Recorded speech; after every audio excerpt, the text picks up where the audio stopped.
What do you say to a mother who just lost her child? Or to someone who prayed, and nothing changed? If God is good, if God is powerful, if God truly loves humanity, then one question refuses to go away.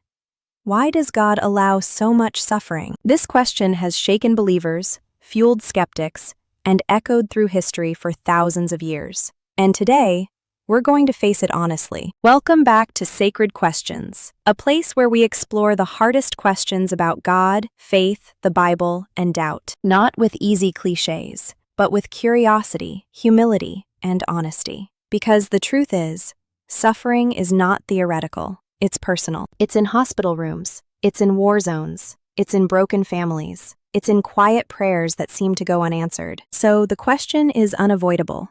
If God exists, why doesn't he stop the suffering? One common explanation centers around free will. The idea is simple.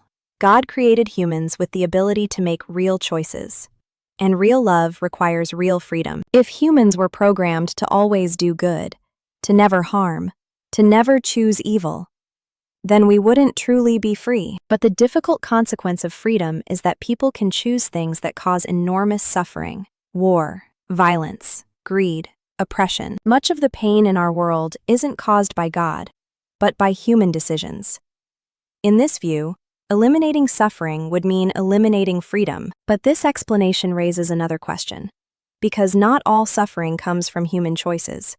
Earthquakes, cancer, natural disasters. So why would a good God allow these? Some argue that the world operates through consistent natural laws: gravity, biology, physics. But that can feel deeply unsatisfying when suffering becomes personal, when someone we love is the one affected. Which leads to another perspective. Some believe suffering can play a role in shaping the human soul. Courage, compassion, and empathy often emerge through hardship. In the Bible, Paul wrote that suffering could produce perseverance, character, and hope. But it's important to say, suffering is not good. Many forms of suffering remain mysterious. One of the most powerful explorations in the Bible is the story of Job, a righteous man who lost everything. Throughout the story, Job asks, "Why is this happening?" In the end, he never receives a full explanation. Instead, he encounters God. For many, suffering is the greatest challenge to faith. Some conclude that if God were loving, suffering wouldn't exist. These are serious doubts.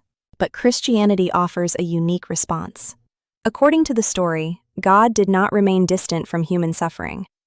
Instead, he entered it. In the person of Jesus, God knows suffering from the inside. The cross doesn't eliminate the mystery, but it changes the picture. Christians believe the resurrection shows that pain and death do not have the final word, that one day, suffering itself will be undone. But for now, suffering is still real.